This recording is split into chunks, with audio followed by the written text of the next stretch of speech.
মানুহে মানুহৰ বাবে যদিহে অকণো নাভাবে অকণি সহানুভূতিৰে ভাবিব কোনেনো কোৱা। ভূপেন হাজৰিকাৰ এই কালজয়ী গীতটোৰ যি ভাষা, এই ভাষাক ইতিমধ্যে আখৰে আখৰে পালন কৰিছে গোলাঘাট জিলাৰ এগৰাকী মানৱ দৰিদ্ৰী যুৱক মিষ্টাৰ বিটু। মিষ্টাৰ বিটু হিচাপে সকলোৱে পৰিচিত আৰু এইগৰাকী মিষ্টাৰ বিটু আৰু মানৱ দৰিদ্ৰী যুৱক বিতুপন ডেকাৰ নেতৃত্বত গঢ় লৈ উঠিছে এখন দৃষ্টিহীন আশ্ৰম। মই বৰ্তমান উপস্থিত আছোঁ গোলাঘাট জিলাৰ মহুৰামুখৰ হাঁহচৰা গাঁৱত আৰু এই মহুৰামুখ হাঁহচৰা গাঁৱত মিষ্টাৰ বিটু আৰু মানৱ দৰিদ্ৰী যুৱক বিতুপন ডেকাৰ নেতৃত্বত এনেধৰণে অসমত প্ৰথমবাৰৰ বাবে এখন দৃষ্টিহীন আশ্ৰম গঢ় লৈ উঠিছে। আজি শুভ উদ্বোধনী অনুষ্ঠান। অসমৰ বিভিন্ন প্ৰান্তৰ পৰা ইয়ালৈ জনতাৰ সোঁত বৈছে আৰু এই মুহূৰ্তত বিভিন্ন কাৰ্যসূচী পুৱাৰ পৰা বিভিন্ন কাৰ্যসূচী, বাৰেৰহণীয়া সাংস্কৃতিক শোভাযাত্ৰা, তাৰ সমান্তৰালভাৱে কি জনপ্ৰিয় কণ্ঠশিল্পী যিগৰাকী মহান ব্যক্তি ইতিমধ্যে আমাৰ মাজৰ পৰা হেৰাই গ'ল, যিগৰাকী শিল্পী সেইগৰাকী শিল্পীৰ লগতে বিভিন্নজনৰ ইতিমধ্যে উদ্যোক্তাসকলে এই মুহূৰ্তত শ্ৰদ্ধাঞ্জলি নিবেদন কৰিছে। আৰু এই মুহূৰ্তত আমি দেখুৱাইছোঁ অসমৰ বিভিন্ন প্ৰান্তৰ পৰা ইয়াত আহি লোকসকল আহি উপস্থিত হৈছেহি। যিহেতু আজি অসমৰ প্ৰথমখন দৃষ্টিহীন বিদ্যালয়, অসমৰ প্ৰথমখন দৃষ্টিহীন বিদ্যালয় এই মুহূৰ্তত গোলাঘাট জিলাৰ যি মহুৰামুখ হাঁহচৰা গাঁৱত ইতিমধ্যে স্থাপন কৰি তুলিছে। আৰু এই মুহূৰ্তত আমি দেখুৱাইছোঁ আজি যিহেতু শুভ উদ্বোধনী অনুষ্ঠান, এই অনুষ্ঠানত মানৱ যাদৱ পায়েং ডাঙৰীয়া আহি ইয়াত উপস্থিত হৈছেহি, বিভিন্নজন আহি উপস্থিত হৈছেহি। আৰু এই মুহূৰ্তত আমি কেমেৰা সহযোগী প্ৰশান্তক দেখুৱাৰ বাবে অনুৰোধ জনাইছোঁ। সোঁফালে আমি দেখুৱাৰ বাবে অনুৰোধ জনাইছোঁ। এইসমূহে হৈছে আশ্ৰম। এই আশ্ৰমসমূহতে সম্পূৰ্ণৰূপে ইয়াত তেওঁলোক থাকিব আৰু ইয়াত সম্পূৰ্ণৰূপে মিষ্টাৰ বিটুৰ আৰু বিতুপন ডেকাৰ নেতৃত্বত ইয়াত এগৰাকী অন্ধশিল্পীক এই মুহূৰ্তত সম্বৰ্ধনা জ্ঞাপন কৰিছে। আৰু এইগৰাকী ব্যক্তি ইয়াত আশ্ৰয় গ্ৰহণ কৰিব, এই আশ্ৰমত থাকিব, আহি ইয়াত উপস্থিত হৈছেহি। বিভিন্নজন আহি ইয়াত উপস্থিত হৈছে। এই নয়নমণি নামৰ এগৰাকী দৃষ্টিহীন যুৱতী এই মুহূৰ্তত আহি ইয়াত উপস্থিত হৈছে। মিষ্টাৰ বিটুৰ নেতৃত্বত আশ্ৰমখন ইতিমধ্যে গঢ় লৈ উঠিছে। এই গঢ় লৈ উঠা এই দৃষ্টিহীন আশ্ৰমখনত ইতিমধ্যে বহু বিভিন্নজন থাকিব।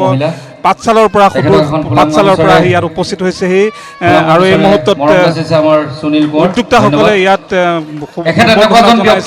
আৰু এই মুহূৰ্তত আমি দেখুৱাইছোঁ গোলাঘাট জিলাৰ যি মহুৰামুখ হাঁহচৰাত, এই হাঁহচৰাত ইতিমধ্যে অসমৰ বিভিন্ন প্ৰান্তৰ পৰা আহি ইয়াত উপস্থিত হৈছেহি।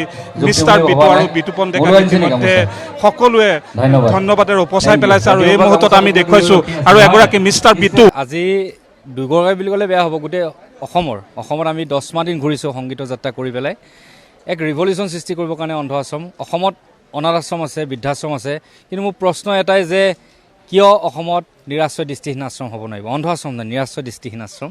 যিসকলৰ ঘৰ নাই, নিৰাশ্ৰয় দৃষ্টিহীন, তেওঁলোকেতো ফুটপাথৰ ঘৰ থাকে, তেওঁলোক দুৰ্ভগীয়া, সকলোতকৈ দুৰ্ভগীয়া। তেওঁলোক যিমান আছে আপোনাৰ ফিজিকেল হেণ্ডিকেপ যিমান আছে সকলোতকৈ তেওঁলোক দুৰ্ভগীয়া। তেওঁলোকে পৃথিৱীখনে নেদেখে ন। তেওঁলোককতো আমি জীয়াই থাকোঁতে চকুদান কৰিব নোৱাৰোঁ, কিন্তু আমাৰ জীয়াই থাকোঁতে আমাৰ দৃষ্টিয়ে তেওঁলোককতো আগুৱাই নিব পাৰিম। সেইবাবে চিন্তা কৰিলোঁ আৰু আজি শেষত অৰ্থাৎ 27 এপ্ৰিল 13 বহাগ আজি প্ৰথমখন নিৰাশ্ৰয় দৃষ্টিহীন আশ্ৰম প্ৰতিষ্ঠা কৰিলোঁ। এয়া হ'ল মিষ্টাৰ বিটু হিউমেনিটি ট্ৰাষ্টৰ অজস্ৰজনৰ ত্যাগ, অসমবাসীৰ ত্যাগ, অসমৰ শদিয়া পৰা ধুবুৰীলৈ কৰা যি আমি সংগীতৰ যাত্ৰা, তাত কৰা অজস্ৰজনৰ ত্যাগৰ ফলত আজি গঢ় লৈ উঠিলে ফুলৰ দৰে এপাহ নিৰাশ্ৰয় দৃষ্টিহীন আশ্ৰম। কিমানজন দৃষ্টিহীন ব্যক্তি ইয়াত থাকে? এতিয়া সদ্যহতে আমি 3জন মানুহ ৰাখিছিলোঁ, এতিয়া আৰু বাঢ়িব কেণ্ডিডেট, কাৰণ 3জন মানুহ মোক ঘৰত ৰাখিছিলোঁ, পুৰণা গৃহ ৰাখিছিলোঁ। এতিয়া আপোনাৰ 14-15জন হ'বগৈ। মানে দৃষ্টিহীন বুলি ক'লে সকলো নহয়, যিসকল নিৰাশ্ৰয়, যাৰ ককায়েক ভায়েক মাক দেউতাক কোনোৱেই নাই, তেওঁলোক নিৰাশ্ৰয়, তেওঁলোকে এতিয়া দৃষ্টিহীন বুলি ক'লে আপোনাৰ এতিয়া ঢেৰ ওলাব, সকলো দৃষ্টিহীন ন। কিন্তু সকলো দৃষ্টিহীন হ'লেও সকলো গাৰ্জেন থাকে। কিন্তু এতিয়া যিকেইজন আছে, ববুল নেওগ ডাঙৰীয়া, তেওঁ মাক দেউতাক ঢুকালে, তেওঁ ঘৰৰ পৰা ওলাই আহিলে। আৰু বন্দনা বাইদেউ, তেওঁতো আপোনাৰ তেখেতৰ ৱাইফ হয়। তাৰপিছত আৰু নয়নমণি, তাইক এজনে বিয়া পাতিছিলে, বিয়া পাতি পেলাই গৰ্ভাৱস্থাতে এৰি গুচি গ'ল। আৰু 6 মাহৰ পৰা সেই কণমানি সন্তানটো মই তুলি তালি ডাঙৰ হ'ল কৰিছোঁ। মই বুলি নহয়, মিষ্টাৰ বিটু হিউমেনিটি ট্ৰাষ্টে অসমবাসী ছাপোৰ্টত বহুতখিনি কৰিবলৈ সক্ষম। সম্পূৰ্ণ ফ্ৰী হ'ব, ফ্ৰী যে হোষ্টেল যেনেকুৱা তেওঁলোক থাকিব, খাব শুব, তেওঁলোকৰ এক্টিভিটি যি থাকিব সেইখিনি কৰি নিব। আৰু লগতে তেওঁলোকৰ বাবে আমি কিছুমান ইণ্ডাষ্ট্ৰি আমি গঢ় দিবলৈ চেষ্টা কৰিম, যেনেকৈ তেওঁলোকে হাতৰ কাম কিছুমান জানে, যেনেকৈ ধূপৰ ফেক্টৰী, তাৰপৰা তেনেকৈ ডিছপ'জেল তেনেকৈ মেনুফেকচাৰিং কৰা, ৱাটাৰ বটলিং, কিছুমান তেওঁলোকক সংস্থাপন দিবলৈ চেষ্টা কৰিম। মানে তেওঁলোকক অকল খাই বৈ ৰখালে তেওঁলোকৰ বেমাৰ হ'ব। তেওঁলোকে এটা পাৰিশ্ৰমিকো পাই থাকিব, লগতে সেইটো ভৱিষ্যত পৰিকল্পনা আৰু বিভিন্ন পৰিকল্পনা আছে দৃষ্টিহীন লোকসকলৰ বাবে। কেনেধৰণে মনলৈ আহিলে? মনলৈ এইটো এক্সপেৰিমেণ্ট এটা। মই আপোনাৰ 100 খোজ যেতিয়া চকু বান্ধি খোজকাঢ়িছিলোঁ তেতিয়া মই প্ৰায় 300 বাৰমান খুন্দা খাইছিলোঁ। সেই 300 বাৰ খুন্দাত প্ৰত্যেকবাৰে মৰি যাওঁ লাগিছিলে, ইমান প্ৰকাণ্ড খুন্দা খাইছিলোঁ। মই এক্সপেৰিমেণ্ট কৰিছিলোঁ। তেতিয়াহ'লে ভাবি চাওক, এজন দৃষ্টিহীন মানুহে জন্মৰ পৰা কিমান খুন্দা খায়। আমি যেতিয়া দেখা মানুহজনে এটা খুন্দা খাওঁ তেতিয়া মা মৰিলোঁ বুলি চিঞৰি দিওঁ, কিন্তু তেওঁলোকে হাঁহে, তেওঁলোকৰ জীৱনটোৱে খুন্দা খোৱা জীৱন। গতিকে এটা অনুভৱ কৰিলোঁ যে সেই খুন্দাবিলাক যদি আমি তেওঁলোকৰ পৰা নাইকিয়া কৰিব পাৰোঁ, তেওঁলোকৰতো জীৱনটো আমি ৰঙীন কৰিব নোৱাৰোঁ অন্ধকাৰ পৃথিৱীখনত। কিন্তু সেই যিবিলাক খুন্দা খুন্দি লিখাইছে, খুন্দাবিলাক যদি আমি ছাইড কৰি তেওঁলোকক সুস্থ কৰি ৰাখিব পাৰোঁ, সুৰক্ষিত কৰি ৰাখিব পাৰোঁ, তেতিয়াহ'লে মানৱ জীৱন লোৱা সাৰ্থক হ'ব। যদি চকু থাকি ভগৱানে সুস্থ শৰীৰ দিয়াৰ পিছতো কেৱল নিজৰ বাবে খোৱা, নিজৰ বাবে হোৱা, নিজৰ পৰিয়ালটোৰ বাবে চিন্তা কৰা, এইটো মানুহৰ জীৱন নহয় মোৰ দৃষ্টিত। মাটি দান কৰিলে মোৰ দেউতাই, তাৰ বাবে ওলাই গ'লোঁ অসমবাসীৰ কাষলৈ। অসমবাসীয়ে সহযোগ কৰিলে, সেইবাবে হৈ গ'ল 10-12 লাখ টকীয়া এখন নিৰাশ্ৰয় দৃষ্টিহীন আশ্ৰম, অসমৰ প্ৰথমখন নিৰাশ্ৰয় দৃষ্টিহীন। আৰু অসমৰ প্ৰথমখন নিৰাশ্ৰয় দৃষ্টিহীন আশ্ৰমৰ শুভ উদ্বোধনীত কেৱল নিউজ লাইভ আহিছে। এইটো এটা গৌৰৱ কৰিছোঁ এফালৰ পৰা, এফালে দুখো লাগিছে। ক'বলৈ গ'লে ছেটেলাইট চেনেল বহুতখিনি আছে ন, কিন্তু আজি এনেকুৱা এটা অনুষ্ঠান নিউজ লাইভে যে গম পালে, কিন্তু বাকীখিনিয়ে গম নাপালে, সেইটো মই অকণমান দুখ লাগিছে। কোনো কথা নাই, মই অনুৰোধ জনাইছোঁ এই মহান অনুষ্ঠানটোৰ বিষয়ে আপোনালোকে অলপমান প্ৰচাৰ কৰিব। তেতিয়া এইটোখন মই কৈছোঁ প্ৰথমখন নিৰাশ্ৰয় দৃষ্টিহীন, আমি প্ৰত্যেকখন জিলাতে দৃষ্টিহীন আশ্ৰম গঢ় দিব লাগিব, তেতিয়াহে সমস্যা সমাধান হ'ব। 10-15 জন ৰাখি আমি সমস্যা সমাধান কৰিব নোৱাৰোঁ। এইটো revolution, it's a revolution for blind পিপুল।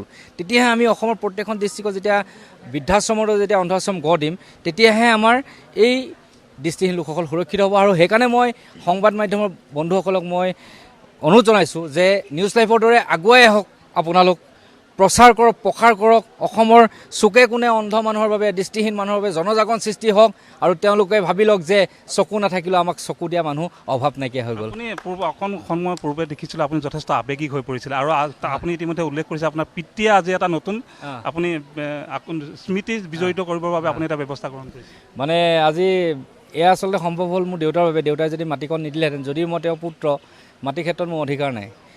পিতৃয়ে দিয়াৰ কাৰণে আজি মাটিডোখৰ কৰিব পাৰিলোঁ। পিতৃদাই আজি ৰাইজে শুভ উদ্বোধন কৰাইছে। আৰু অথনি মই আৱেগিক হৈছিলোঁ এজন ল'ৰাৰ বাবে, 3 বছৰীয়া এজন ল'ৰা।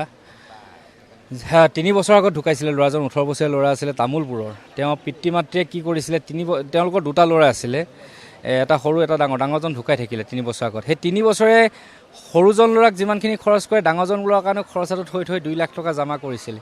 সেই 2 লাখ টকা এই নিৰাশ্ৰয় দৃষ্টিহীন আশ্ৰমৰ বাউণ্ডেৰীৰ কাৰণে ডনেট কৰি দিছিলে, ভাবি চাওক। আৰু আজি তেওঁলোকে এটাই অনুৰোধ জনাইছিলে যে আমাৰ ল'ৰাটোতো গুচি গ'ল পৃথিৱীৰ পৰা, তাক চিৰ সেউজ কৰি ৰখা।